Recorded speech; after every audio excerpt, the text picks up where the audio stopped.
This is Pet Life Radio. Let's talk pets.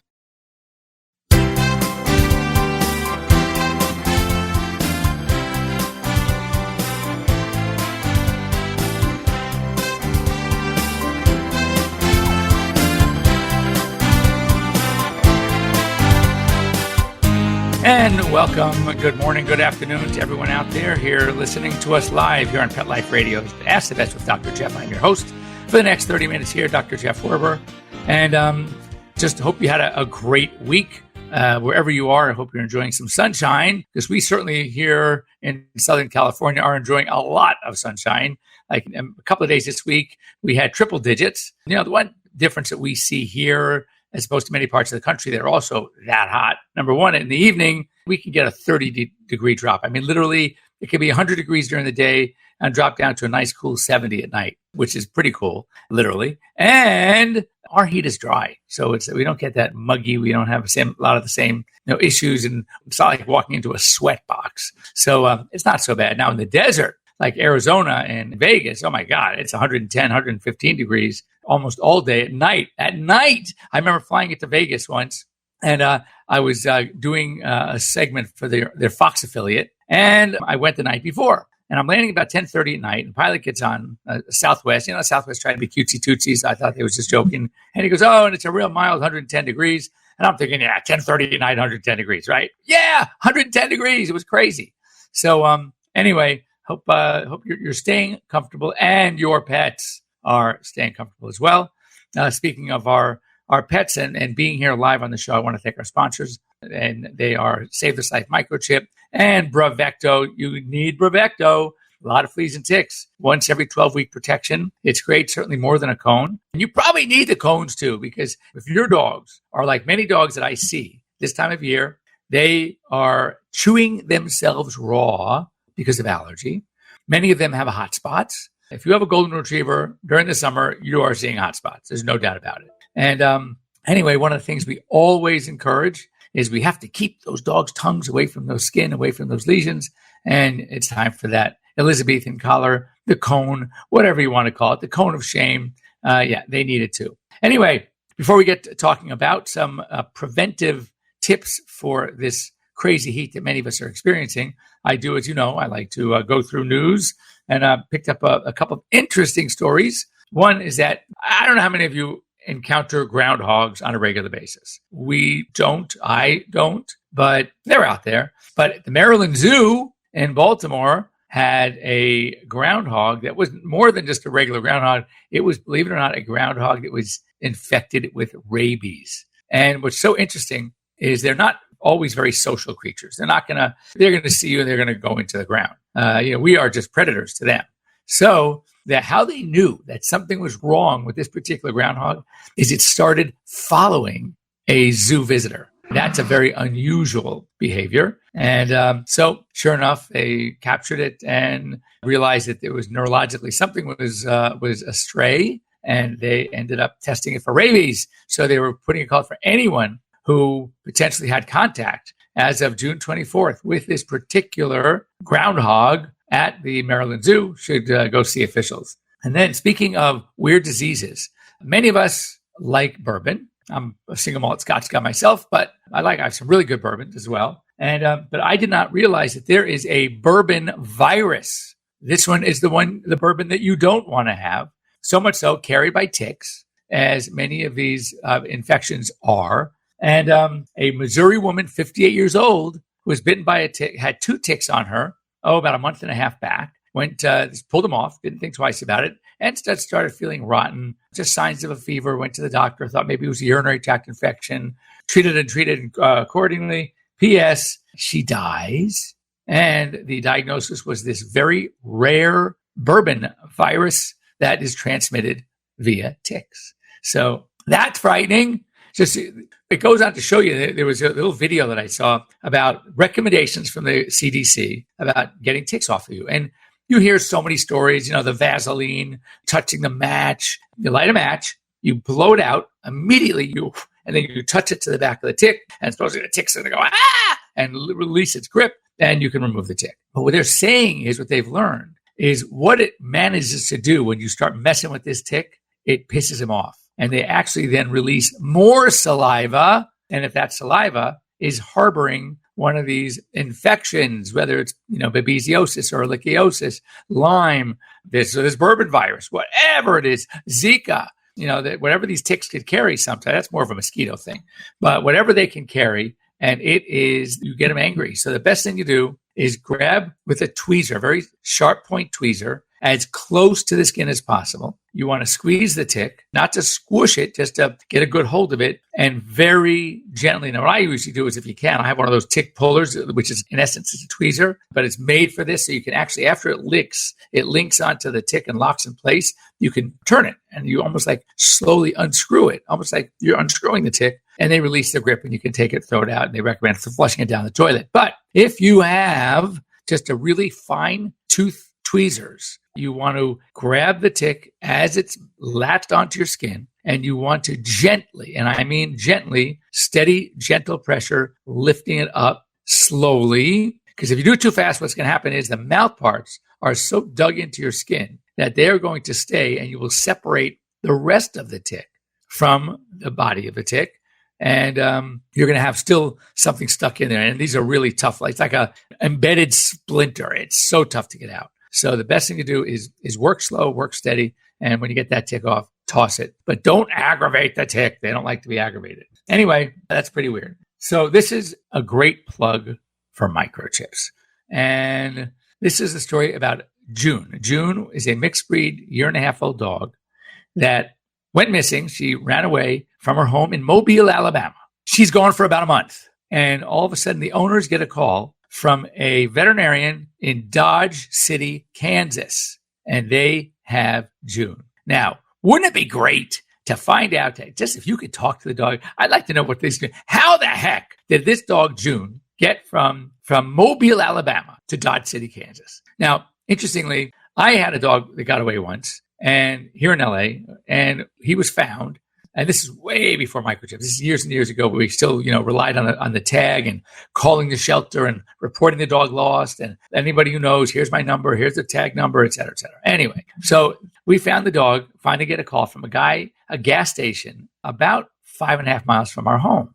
Now, LA streets are pretty dangerous, and having to get from where we live to that gas station crosses a number of major thoroughfares. I don't think that happened. What we think was he must have gotten picked up, maybe by someone in a pickup truck. And then when he was 4 or 5 miles away, he jumped out of the truck and ended up at this gas station. So that's more like, I'm certainly, June did not buy a ticket and fly from Mobile, Alabama to Dodge City, Kansas. So there had to have been a way she got there, and that's a trek. But the good news is June is reunited with her family back in Mobile. So I saw this story, and it really kind of struck close to home with me, because when I was trying to get to vet school, and not an easy task, I'm sure many of you know, I was one of the dummies. And even though at the time, the average accepted student at UC Davis, which is where I went to school, applied 3 times, I actually applied 4 times. And when, after my third rejection, the dean, I went up after all my rejections, because, first of all, I should add that Davis, in its infinite wisdom, had decided, since it was so competitive and there were so many great students applying, you know what? We don't need to meet these students first. Let's just accept them based on their grades, their scores, maybe their application, their narrative, but we don't want to meet them. Well, you can imagine that, no offense to any of my classmates that might be listening, but I would say it to you guys' faces as well. There are so many nerds and people that, let's put it this way. There's over 2/3 of my classmates are no longer practicing, or maybe practicing very part-time, which is going to lead me to another story in a minute. Anyway, the dean of admissions told me that I would never get into vet school at UC Davis. I should pack it up, give it up. Fortunately, I didn't listen to him. Anyway, one thing that I had more than any of my classmates, usually they like now, it used to be less. I had over 3,000 hours, but there's a reason for it. I'm going to read something to you that I copied, but it talked about that programs so much work experience, and there's a good reason. So this is, I found very interesting. It says, veterinary medicine programs are competitive, expensive, and grueling, and many programs require candidates to have experience working with animals to ensure students understand the professional challenges as well as the rewards. So basically, burnout and depression are common among students and practitioners. And listen to this. 1 in 6 veterinarians have considered suicide. The American Veterinary Medical Association, as they struggle with compassion fatigue and other stresses, including the high debt-to-income ratio. That's pretty scary. So first of all, for any of you out there, I lecture at my high school every year. They have something called Career Day, and I've been going there and lecturing there for 20 plus years because I want students to know, yes, if you have the right mindset for veterinary medicine, thing in the world. I used to teach students, these high schoolers, I say, oh my God, it's the best thing in the world. You get to work with animals all day, great people, whatever. It's fantastic. And then I realized, wait a second. In my era, in this high school, from the time my older sister started, we're 4 of us, to the time my little brother graduated was a 9-year spread, 9 years of classes. In those 9 years, this particular high school, not a small high school, by the way, graduated 4 ultimate future veterinarians. I'm the only one of the 4 working in LA. Well, actually, one was working in LA, but retired last year, 2 years ago. Good friend of mine, Dr. Marty Schwartz. And then my friend Mark Laxinetta, who graduated a year after me from high school, he is practicing equine large animal medicine down in San Diego County. And a guy in my little sister's class is in Colorado practicing on horses. And I'm realizing I had 50 kids, 2 sessions of 25 kids every career day. And I'm thinking, what are the chances based on that number of 4 veterinarians, future veterinarians in 9 years, but certainly in 4 classes? You want to, not count every year, but look at 4 grades. What are the chances of those 50 kids, one of them becoming veterinarian? It's minimal. So I really paint that picture of you really need to be committed. And I asked by one question, by show of hands, how many of you have already worked at a vet hospital? How many of you have done something? And maybe one hand goes up. I said, you're the one that has a chance. Because by the time I was in high school, God, I had worked so many jobs. I lived at veterinary hospitals. And I was a nature counselor in a summer camp. I mean, I did everything, always about animals. What the schools are saying is we need to make sure that you are ready for this. And I know of a couple of veterinarians that unfortunately did succeed in committing suicide. And I didn't realize there was 1 in 6. I always thought dentists were the lead because at least people, certainly the animals, love coming to the vet. I can understand maybe a pediatrician because their patients are scared to hell. And dentists, everybody hates the dentist. So I could see maybe more dentists when I heard that statistic years ago. The dentist led it. I said, that makes sense. But I didn't think veterinarians were 1 out of 6. Anyway, we're going to break real quick, come back, and have more to talk about. If you want to get a hold of me, please just give me a call, 877-385-8882. Once again, 877-385-8882. You can also join us here live on Google Hangouts. Just log on to Pet Life Radio, click on Ask the Vets with Dr. Jeff, and there is a link to the Google Hangouts page we are standing on right this second, and we'd love to see you and talk. Don't go away. We're right back. We'll be right back, right after these messages. Stay tuned. You know that feeling when you go to clean the litter box and it's a complete disaster?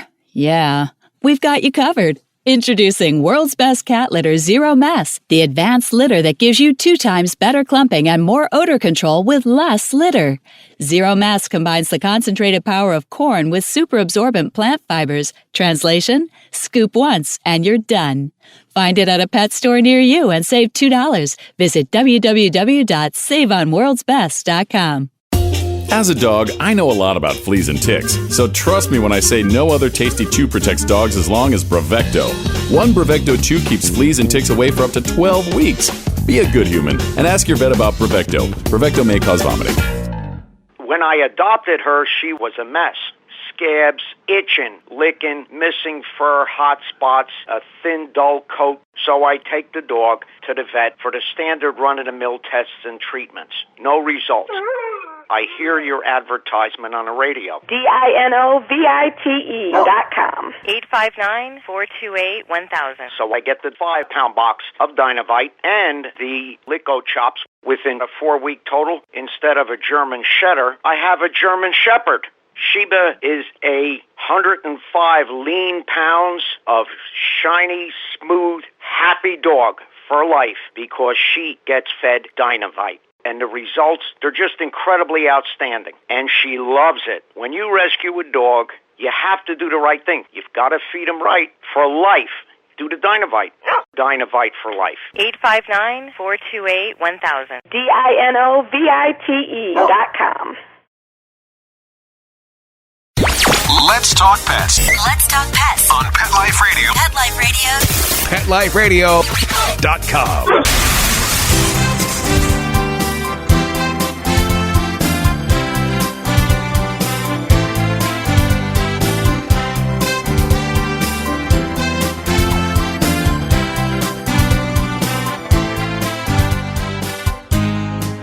And welcome back. You're here live with Dr. Jeff Werber here on Pet Life Radio's Ask the Vets with Dr. Jeff.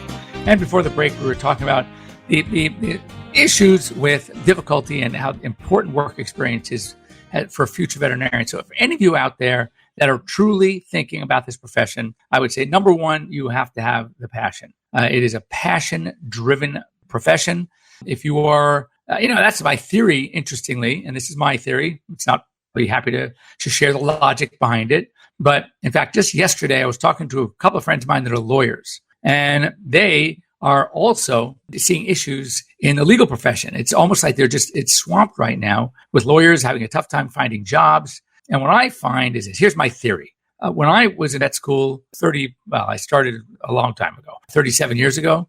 And we were actually the last class at UC Davis to have more men than women. And then the trend started. The year after us, graduated in 1985, was 50-50. And now the trend, as many I'm sure you know, about 80% of graduates across the nation, veterinary schools, are women. And one of the problems is that when you think of this graduation, after graduation, debt for a graduate DVM is somewhere in the ballpark. AVMA says 135,000. When I talk to, I think it's more. I think it's closer to 200,000.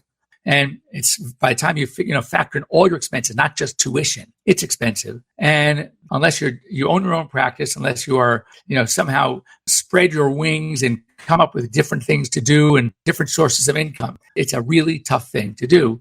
And I think that because incomes don't match necessarily up with someone's skill level, and guys especially, let's face it, we're still in a society where, yes, women work and it's great, but most that want to get married, have families, really want to put the pressure on themselves to be providers.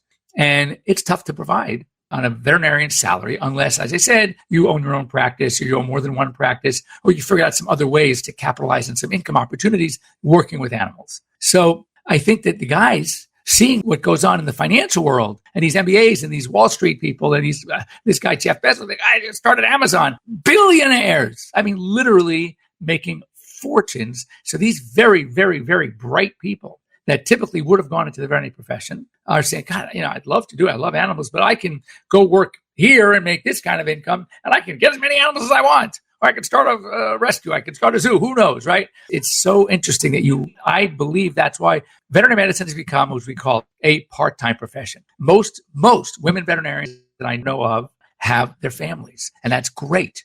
So what's happening is it's taking more and more women to fill a full-time slot in the veterinary world. And I think that's why, let's face it, competitively, academically, there's total equality. I just think what we're seeing, it's not that there are more women being accepted in relation to men that are applying, 80% more women applicants. When I was going to Davis, applying to Davis, UC Davis Veterinary School at that time, 50% of their class acceptances came from UC Davis undergrad. But if you look at the number of applicants from Davis undergrad, it was 50% because more and more people pre-vets thought that if I go to Davis undergrad, I'll have a better chance of getting in. So they went to Davis undergrad, and therefore they applied from Davis undergrad, but it was still 50%. If you have the passion, I would 100,000% recommend it. It's the best thing. I have zero regrets. If I could do it all over again, despite the fact that I partied a little too hardy, it is the best thing in the world. But do know, a lot of hard work. This little blurb says from the American Vet Med Association, grueling, competitive, and you're not going to make a fortune. If you want a job that's going to, pay you on a salary $200,000-$300,000 a year, you're not going to find it. Go become a racetrack veterinarian and become one of the top. Yeah, you can make yourself $300,000-$400,000 a year. But other than that, it's probably not going to happen. I said, unless you want to be, very entrepreneurial, own your own practice, start a product line, do something else in the pet world, yes, then you could do something. You can make that kind of money, but it's not going to be easy. Now, one of the things that was a little blurb about, of course, and I've said it a million times, preventing heat stroke. And I realized, we should be doing more than just preventing heat stroke. In fact, the key to the success of treating many conditions is to prevent them. If you prevent them, most of the diseases that we deal with, if we can, are easier to prevent than they are to treat. So, and less expensive as well. So I was thinking, here it is summertime. I opened the show talking about the extreme summer heats in many parts of the country right now. Very, very hot here in Los Angeles. And there's so many of the things that we deal with during the summer that we can prevent. For example, fleas and ticks. We talk about, flea and tick medications. They are readily available. Very important. We know that fleas carry their problems, certain diseases. Ticks certainly carry many more diseases. We have to be very, very careful about heartworm, mosquitoes. Now, again, I'm a little bit skewed because here in LA, we don't have a lot of mosquitoes. I do have my pets because we have a pool and there's a lot of moisture in the back and a lot of foliage in our yard. So I have my dogs on heartworm prevention. But it is very important for most of the country this time of year. I mean, certain parts of the country, it's all year. But you get down to the southeast, the Gulf Coast, it's muggy all year round. And these dogs need to be on prevention. The most heartworm disease that we saw in my practice out here in Southern California was getting these dogs from Katrina. I would say almost everyone was heartworm positive. So it's something to do with, and treatment when it comes to treating these pets is expensive, potentially dangerous. You have to be very careful with how we treat it. So I would highly advise, if you live in an area, if you are swatting mosquitoes, if you know they're there, make sure to have your dogs tested and start prevention right away. If, of course, you have a young dog, usually younger than 5 months of age, you want to check with your veterinarian. Often these dogs do not need to be tested because the life cycle is such that if you start treatment to a dog that's 5 months of age or younger, you can go straight to prevention because there are few adults are just the microfilaria. Spay neuter, a good time here. You can't use certain excuses like, it's the days are short, it's cold, I have no one to watch the dog. It's summertime, your kids are home on vacation days, you have nice long days. So if you're going to do it, do it. It's highly advised. As we always say, adopt, don't shop. We have too many dogs out there. There are so many dogs. Dogs are being put to sleep in our shelters. They say 1 every 3 seconds. So it's very important to get out there, have your dogs fixed. Now, again, new studies, and I'm totally okay with waiting till the first heat. Studies on, obviously, we know the breast cancer relationship. There are questions about dogs that end up with urinary incontinence as older dogs, possibly because they were spayed too early. How about bone cancer? Bone cancer, there's some studies that supporting the notion that there are certain positive effects of the sex hormones on growing/developing bone to prevent that bone later in life from developing bone cancer. So therefore, many now are advocating for large breeds, any dog that gets bone cancer. The study was actually done on Rottweilers, but I can pretty much bank that there's no specific problem in a Rottweiler bone that no other large breed has. I think that we can extrapolate any dog that is prone to bone cancer, and these are usually the large breeds. If you want to wait and let them become sexually mature first and neuter spay them when they are about a year of age, I'm all for it. I would do it for my own dogs. Prevention. Vaccines. A lot has been said. Vaccines are essential. However, well proven now have been over-vaccinating. We are vaccinating unnecessarily. Bordetella, I like to talk about core vaccines. These are vaccines in an area that are diseases that we're protecting against are somewhat endemic. Here in LA, outdoor lifestyle, yes, I hate to call it kennel cough, but the Bordetella bronchoseptica vaccine. Now, is the rattlesnake vaccine core for here in Southern California? Is it core for where you live if you live in the city? Lyme disease vaccine. Well, if you live in the Northeast and we have a lot of tick problems carrying Lyme, I think it's worth it. At least seasonally when they're out, again, check with your veterinarian and the prevalence of the disease in your area. But do I vaccinate my dogs or recommend it for my regular patients? No, because it's not endemic. When it comes, we really have to customize our vaccine schedules based on our pet's lifestyle and the disease prevalence in the area that you live. It's not just like some of these chains out there. I will not mention the names, but I believe I have before. You know who I'm talking about. We do not need to give 18 vaccines to a dog who lives in a high-rise apartment in New York, Chicago, Detroit, Los Angeles. You just don't need all these vaccines. You got to look at the dog's lifestyle and what is the likelihood that they're going to become infected by this organism. So talk to your veterinarian and get smart when it comes to these things. But it's kind of important to just have that feeling. So what I do is distemper parvo. We are seeing now that dogs are mounting an immune response tremendously longer than the year. So now if you notice, most of the manufacturers have gone to 3-year vaccines. It's the same vaccine. So what does that tell you? What does it tell you that they were said, it's the same vaccine here. It was good for a year. Oh, now it's good for 3 years. Meanwhile, those of us that are testing through tighter testing and some of the experts are testing and we're finding, wait a second, not even 3 years. How about 4, 5, 6, 7, 8, 9 years? There are some out there saying that as with us, you vaccinate a puppy, you do the annual booster a year later, And some don't even think you need the year booster. I follow the guru here in town that does advocate for the 1-year booster. That means a year after the last of the puppy shots. And then she's saying, you know what? I don't think we ever have to vaccinate again. So I've been doing titer testing, and I have to tell you, I've had very, very few that need the vaccine. As a matter of fact, what I've done in my practice, I think you might want to talk to your vet. If you want to have a vet call me, it is an easy thing to do. I say, I'll tell you what, Mrs. Smith, you titer when it's time. Every 2 years, maybe 3, let's titer. If at any point that titer comes back low, meaning the antibody level is not protective, I'll tell you what, I'll throw in the vaccine for free. That way they can't lose. You get the test, it's better medicine, it's more pet individually, and you're covered just in case. Anyway, for Pet Life Radio, love this soapbox. If you have any questions, anything you want to talk about, I get anything logical. When it comes to logical medicine, I'm your guy. Just do me a favor, send me an email to Dr. Jeff, drjeff at PetLifeRadio.com. Come and join us on the show, 877-385-8882. It's free advice, or you can join us on Google Hangouts. We'd love to see you, love to talk to you here live. And also, if you want to follow me, I'm at Dr. Jeff Werber, DrJeffFWERBER. You'll see tons of pictures of why I always have a smile on my face, because you get to see what I get to see every single day. Thanks again to Save This Life and Bravecto and More Than a Cone. And we'll see you here next week.